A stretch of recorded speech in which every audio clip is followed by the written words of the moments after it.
오늘의 성경 말씀은 여호수아 2장 1절에서 6절까지의 말씀입니다. 여호수아 2장 1절에서 6절까지의 말씀을 제가 봉독하겠습니다. 눈의 아들 여호수아가 시딤에서 두 사람을 정탐꾼으로 보내며 이르되 가서 그 땅과 여리고를 엿보라 하매 그들이 가서 라합이라 하는 기생의 집에 들어가 거기서 유숙하더니 어떤 사람이 여리고 왕에게 말하여 이르되 보소서 이 밤에 이스라엘 자손 중에 몇 사람이 이 땅을 정탐하러 이리로 들어왔나이다. 여리고 왕이 라합에게 사람을 보내어 이르되 내게로 와서 내 집에 들어간 그 사람들을 끌어내라. 그들은 이 온 땅을 정탐하러 왔느니라. 그 여인이 그 두 사람을 이미 숨긴지라. 이르되 과연 그 사람들이 내게로 왔었으나 그들이 어디에서 왔는지 나는 알지 못하였고 그 사람들이 어두워 성문을 닫을 때쯤 되어 나갔으니 어디로 갔는지 내가 알지 못하나 급히 따라가라. 그리하면 그들을 따라잡으리라 하였으나 그가 이미 그들을 이끌고 지붕에 올라가서 그 지붕에 버려놓은 3대에 숨겼더라. 아멘. 오늘은 가나안 너희 안 나가? 라는 제목으로 하나님의 말씀을 전하도록 하겠습니다. 가나안 성도라는 말이 있습니다. 이 가나안이라는 말을 거꾸로 읽어보면 안 나가 라고 읽을 수 있어요. 신앙은 있는데 교회는 안 나가는 사람들을 가리켜서 우리는 가나안 성도라고 말하기도 합니다. 특히 요즘과 같은 이 코로나 시기에 가나안 성도들은 더 많아졌어요. 그러나 현장에서 예배를 드려본 친구들은 알겠지만 현장에서 예배드리는 것과 이렇게 영상으로 예배드리는 것에는 조금 많은 차이가 있다는 것을 깨달을 수 있어요. 불가피한 상황이라면 영상으로라도 예배를 드리는 것이 맞지만 이왕 가급적이면 교회에서 예배를 드리는 것이 더욱더 바람직하지 않은가 하는 생각이 듭니다.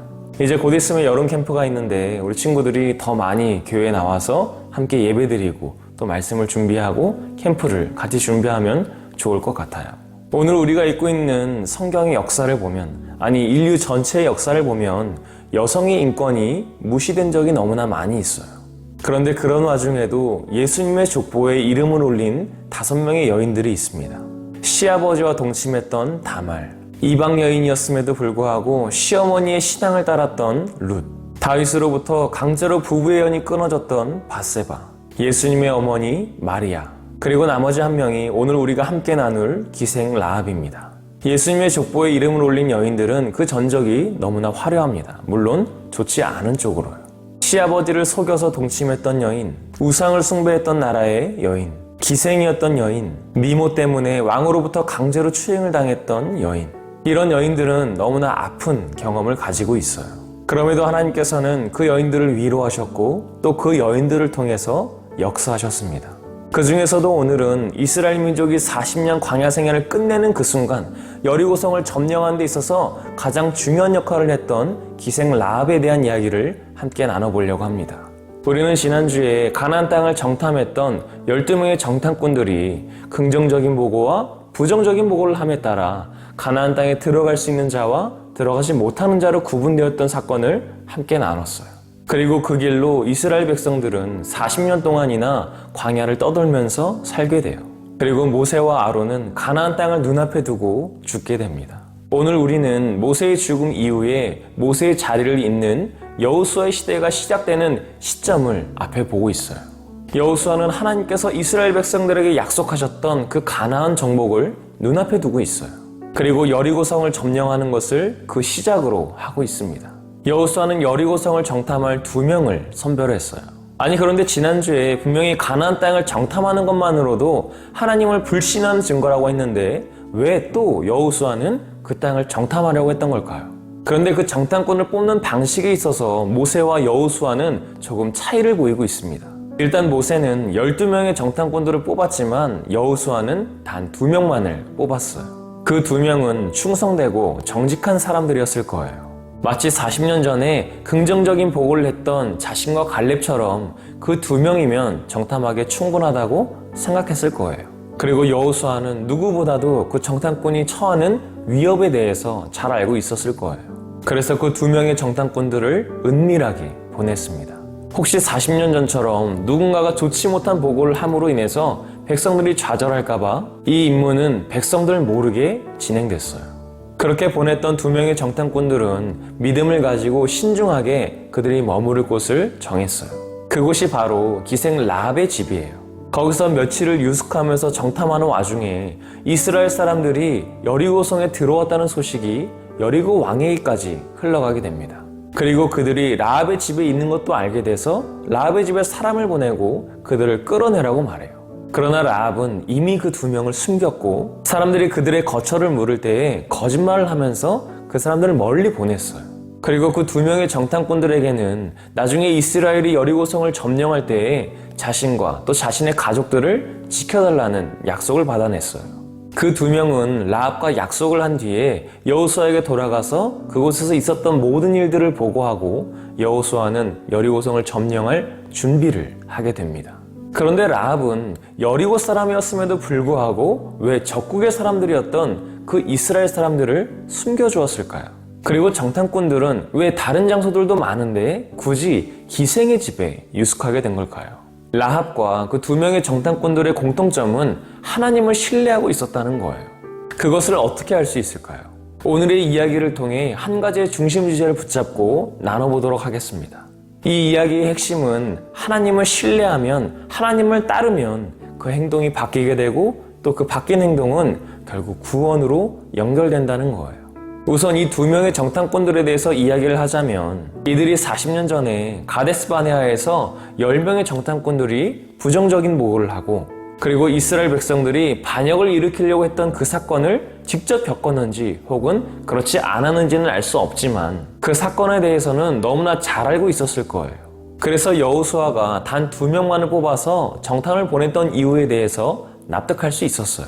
이 2명은 여호수아로부터 은밀한 지시를 받을 정도로 신뢰감이 두터운 사이였고 정탐을 명령받으면서 40년 전의 사건을 다시 한번 상기했을 거예요. 그리고 자신들이 지금 여리고성을 정탐하러 가는 이유는 40년 전과는 다르게 여리고성을 함락시키기 위한 정확한 정보만을 가져올 것을 명령받았을 거예요. 그리고 그렇게 그들은 기생 라합의 집에 유숙하게 됐습니다.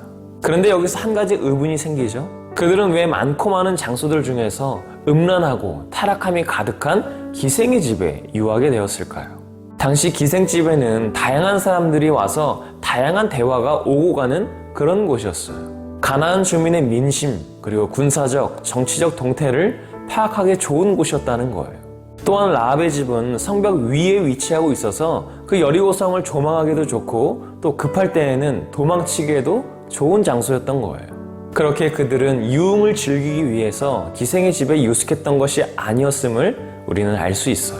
그렇다면 라합의 경우에는 왜 적국의 사람들을 숨겨주고 자기 나라의 사람들에게는 거짓말을 했던 걸까요? 라합은 자신의 집에 들어온 사람들이 외부인, 즉 이스라엘 사람이었다는 것을 알았을 거예요. 그 집에는 많은 사람들이 오고 가지만 그 사람들에게는 특별한 무언가를 느꼈을 거라는 거예요. 그러나 그녀는 그들을 고발하지 않고 그들을 잡으러 온다는 소식을 들었을 때에도 그들을 숨겨주기까지 합니다. 이것은 어떻게 보면 자기 민족에 대해서는 배신행위라고 볼 수도 있어요.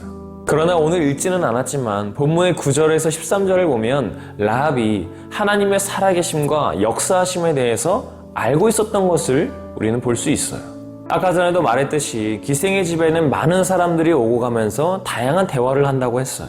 그리고 그 많은 이야기들 중에는 노예였던 이스라엘 백성들이 애굽을 탈출한 이야기, 그리고 그들이 어떻게 홍해를 건넜는지, 그리고 그들이 광야에서 아무것도 없는 상태로 적국의 왕들을 전멸시킬 수 있었는지에 대한 그 이야기를 들었을 거예요. 그리고 그들이 그렇게 믿고 따르는 여호와라는 신에 대한 경외심이 생겼을 것이고 그런 여호와 하나님을 대적하는 여리고성은 살아남을 수 없을 것이라는 판단을 하게 됐을 거예요. 그래서 그녀는 여호와 하나님께 저항하기를 포기하고 하나님의 뜻에 순종하기로 마음을 먹었던 거예요. 히브리서 11장 31절에서는 라합에 대해서 믿음으로 기생 라합은 정탐꾼을 평안히 영접하였으므로 순종하지 아니한 자와 함께 멸망하지 아니하였도다 라고 기록하고 있어요. 그런데 저는 개인적으로 이렇게 현명한 여인이 왜 기생이 되었을까라는 생각이 들었어요. 그래서 말씀을 다시 읽다 보니까 라합이 기생의 길을 선택할 수밖에 없었을 이유 중 한 가지를 발견하게 됐어요. 보통 기생이 된다는 것, 성매매를 하는 주 목적은 돈이에요. 요즘 젊은 세대가 남녀를 구분하지 않고 이 성매매에 뛰어든 이유가 돈 때문이에요. 이것은 지금 너무나 심각한 사태입니다. 누군가는 자신이 원하는 공부를 하기 위해서, 또 누군가는 자기도 남들처럼 충분히 누리며 살기 위해서 어쩔 수 없이 그 길을 선택했을 수도 있어요. 그리고 결국 몸과 마음이 피폐해져서 그 길에서 빠져나오고 싶을 때 남들이 뼈가 부서지게 노력해도 벌지 못하는 그 돈을 벌 수 있었다는 사실을 알게 된 순간 그 길을 놓지 못하게 되는 거예요. 그러나 라합의 경우는 조금 달랐던 것 같습니다. 13절에서 라합이 정탐꾼들에게 나중에 여리고성을 점령할 때에 내가 당신들을 살려준 것처럼 당신들도 나의 부모와 나의 형제자매들과 그리고 그 일가 친척까지 모두 살려달라고 했던 것을 보면 그녀는 가족을 부양하기 위해 어쩔 수 없이 이 길을 선택했던 것으로 보여져요. 긴박한 상황 속에서도 가족을 살리기 위해서 약속을 받아낸 상황을 통해서 당시 여성의 인권이 무시되던 때에도 가족을 책임지려는 그 책임감을 볼 수 있었습니다. 그리고 평소에도 하루하루 돈벌이를 하며 가족의 생계와 또 자신의 안락을 채우는 데 집중하지 않고 세상이 돌아가는 일에도 관심을 가졌던 거예요. 보고 들은 이야기를 생각하며 그 안에서 진리를 발견할 줄 아는 안목과 분별력을 가진 기생이었다는 거예요. 그래서 이스라엘의 이야기를 들었을 때에도 그냥 장난식으로 넘어가지 않고 하나님의 편에 서기로 결정한 거예요. 훗날 라합은 여리고성이 함락된 후에 살아남아서 유다 지파의 후손이었던 살몬을 만나서 결혼하게 됐는데 그 아들이 바로 보아스예요. 보아스는 아까 말했던 그 예수님의 족보에 올랐던 5명의 여인들 중 한 명인 룻의 남편이자 다윗의 증조할아버지가 되는 사람입니다. 그 말인즉슨 라합이 예수님의 족보에 오르는 영광을 얻게 됐다는 거예요. 그저 풍문으로만 들었지만 하나님의 살아계심과 역사하심을 전적으로 믿은 순간 그녀의 행동은 달라졌고 그 행동은 결국 구원으로 연결됐습니다. 누군가는 그녀를 향해서 매국노라고 할지도 몰라요. 그러나 신앙적인 관점에서 라합은 구원받기에 충분한 조건을 가진 사람이었어요. 2명의 정탐꾼 또한 하나님을 신뢰하였기 때문에 여호수아의 명령을 충실하게 이행할 수 있었던 겁니다. 사랑하는 청소년부 여러분, 오늘날 우리는 하나님의 말씀을 지키기 어려운 시대 속에서 살아가고 있어요. 하나님의 말씀대로 살아가면 바보가 되는 세상, 하나님의 말씀대로 살면 손해보는 세상에서 살고 있어요. 그리고 정말 신실하게 말씀 따라 사는 사람들을 보면 대부분 가난하고 연약한 사람들이에요. 그런 것을 보면 참 때로는 억울하다는 생각이 들기도 합니다. 하나님 말씀대로 살려고 하는 사람들은 왜 그렇게 어렵게 살아야 할까? 그렇지 않고 자기 멋대로 사는 사람들, 법을 우습게 알고 어기며 사는 사람들, 부모님 덕분에 금수저로 태어난 사람들은 늘 떵떵거리며 사는 것 같아요. 여리고 사람들도 마찬가지였습니다. 분명히 자신들의 세상 밖에서는 하나님의 역사하심이 드러나고 하나님을 따르는 이스라엘 민족들이 가나안 땅을 정복하려 한다는 소문도 들었을 거예요. 그랬다면 그들이 취해야 할 행동은 무엇입니까? 그때라도 우상을 버리고 하나님을 따랐어야 했어요. 그러나 그들은 끝까지 우상을 숭배하며 하나님을 대적했습니다. 하나님을 따르는 민족들을 바보 취급했어요. 그러나 그 중에서 딱 한 사람, 라합만이 그 하나님의 진리를 깨닫고 이스라엘의 정탐꾼들을 숨겨주었어요. 그리고 그 한 사람으로 인해서 라합의 온 가족이 구원을 받게 됩니다. 우리의 신분은 상관이 없어요. 연약한 부분이 있어도 상관없습니다. 내가 조금 모자라도 상관없어요. 하나님을 따르겠다는 믿음만 있다면, 그리고 그 믿음이 행동으로 드러난다면 주님께서는 우리를 기쁘게 받아주시고 구원을 베풀어 주세요. 그 시작의 한 사람이 여러분이 되기를 소망합니다. 나로 인해서 가족이 구원받고, 나로 인해서 친구가 구원받고, 나로 인해서 내가 속해 있는 그 공동체가 구원받기를 소망합니다. 그리고 그날을 기대하며 살아가는 우리 사랑하는 청소년부 친구들과 선생님들이 되시기를 간절히 소망합니다.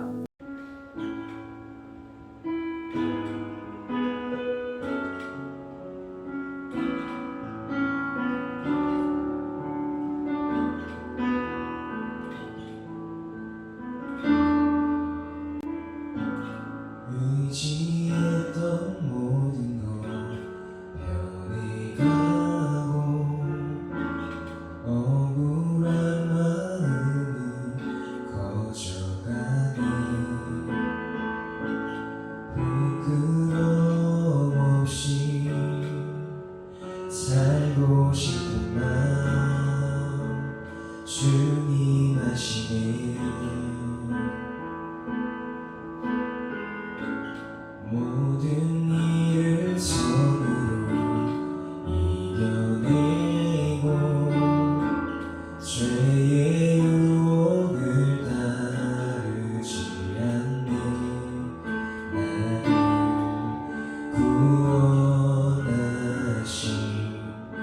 영원한 그 사랑 그 신비에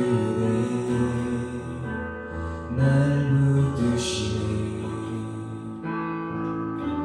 주어진 내 삶이 작게만 보여도 선하신 주 나를 이끄시고 내 중심을 보시는 주님만 따르네. 날 택하신 주만 의지해. 보이는 상황에 무너질지라도 예수 능력이 나를 붙드네. 보이지 않아도 주님만 따르네. 내 평생 주님을 노래하리라.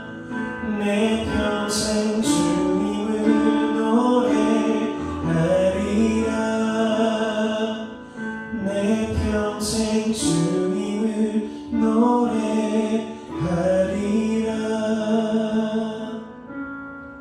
우리 시간에 기도하실 때 우리가 그 하나님의 말씀을 지키기 위해서 하나님의 자녀로 살아가기 위해서 이 세상에 살아갈 때 우리의 분별력을 주시고 우리 더욱더 주의 선한 것을 분별해낼 수 있는 안목을 달라고. 그래서 기생들 아비 사람들 산처럼 하나님의 걸 선택할 수 있고 하나님을 선택할 수 있는 담대한 믿음을 달라고 이 시간에 통성을 기도하겠습니다. 아버지 하나님 감사합니다. 우리가 또 주님의 은혜를 베기 원합니다. 아버지 하나님의 은혜의 말씀을 우리가 지키며 살아가기 원합니다. 하나님의 법을 하나님의 윤리를 잡고 살아가기 원합니다. 그 내가 우리에게 생각하여 주시옵소서. 하나님의 말씀대로 사는 것이 세상에서 손가락질 받고 하고라고 하고 미련하다고 말할지 모르겠지만 그것이 아버지 하나님 여리고성이 사람들이 살았던 그 삶의 방식을 우리가 택할 수 있도록 인도하여 주시옵소서. 그 안에서도 주의 앞에 도시 가운데에서도 우상 숭배하는 가운데에서도 주를 붙잡았던 하나님을 신뢰했던 다른 사람 그 라합으로 인하여서 그 가정이 구원받았던 것처럼 우리도 한 사람으로 인하여 우리 주변의 사람 우리 주변의 공동체가 구원받을 수 있도록 인도하여 주시옵소서. 하나님이 우리 안에 덮으신 그 사람의 부르신 가운데 우리 사람 믿음을 알릴 수 있도록 인도하여 주시옵소서. 우리에게 약속이 있습니다. 구원의 약속 그 언약을 베푸신 그 하나님의 약속을 믿음을 알릴 수 있도록 인도하여 주시옵소서.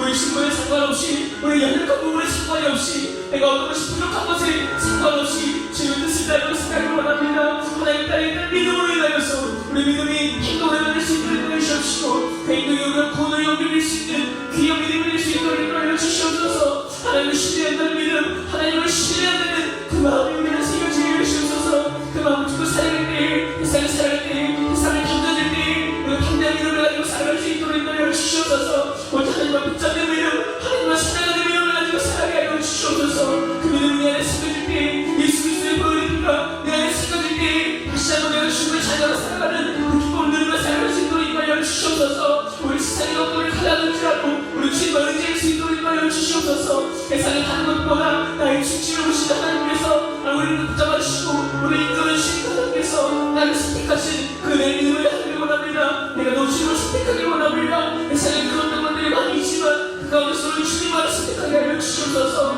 우리가 보이지 않아도 눈에 보이지 않아도 주님을 따라갈 수 있는 담대한 믿음을 우리에게 허락하여 주시옵소서. 아버지 하나님 세상에 좋은 것 너무나 많이 있고 우리의 마음을 빼앗길 만한 것들이 많이 있지만 그럼에도 불구하고 우리가 주님을 선택하길 원합니다. 여리고성의 사람들이 하나님을 대적하고 우상을 숭배했지만 그들이 그것에 가장 즐거운 일이고 가장 잘한 일이라고 생각했지만 아버지 세상에서 일어나고 있었던 이스라엘의 구원 그 구원이 이끄신 분이 하나님이라는 사실을 알면서도 깨닫지 못하고 헤아리지 못했던 사실을 우리가 기억하게 하여 주시옵소서. 그 가운데 나 단 한 사람이 하나님을 믿었던 것처럼 그리고 그로 인하여 그 가족이 모두 구원을 받았던 것처럼 우리들의 마음도 우리들의 신앙도 단 한 사람이 시작이 될지 모르겠지만 그것이 나비의 것처럼 퍼져서 온 세상을 구원할 수 있는 믿음으로 퍼질 수 있도록 인도하여 주시옵소서. 이 말씀을 들고 나아갑니다. 세상 속에 살아갈 때에 세상 속에 던져질 때에 우리가 담대한 믿음을 가지고 살아가게 하시고 세상의 어떤 것보다 주님을 선택할 수 있는 담대한 믿음을 허락하여 주시옵소서. 이 모든 말씀 예수님의 이름으로 간절히 기도합니다. 아멘. 하늘에 계신 우리 아버지여, 이름이 거룩히 여김을 받으시오며 나라가 임하시오며 뜻이 하늘에서 이루어진 것 같이 땅에서도 이루어지이다. 오늘 우리에게 일용할 양식을 주시옵고 우리가 우리에게 죄 지은 자를 사하여 준 것 같이 우리 죄를 사하여 주시옵고 우리를 시험에 들게 하지 마시옵고 다만 악에서 구하시옵소서. 나라와 권세와 영광이 아버지께 영원히 있사옵나이다.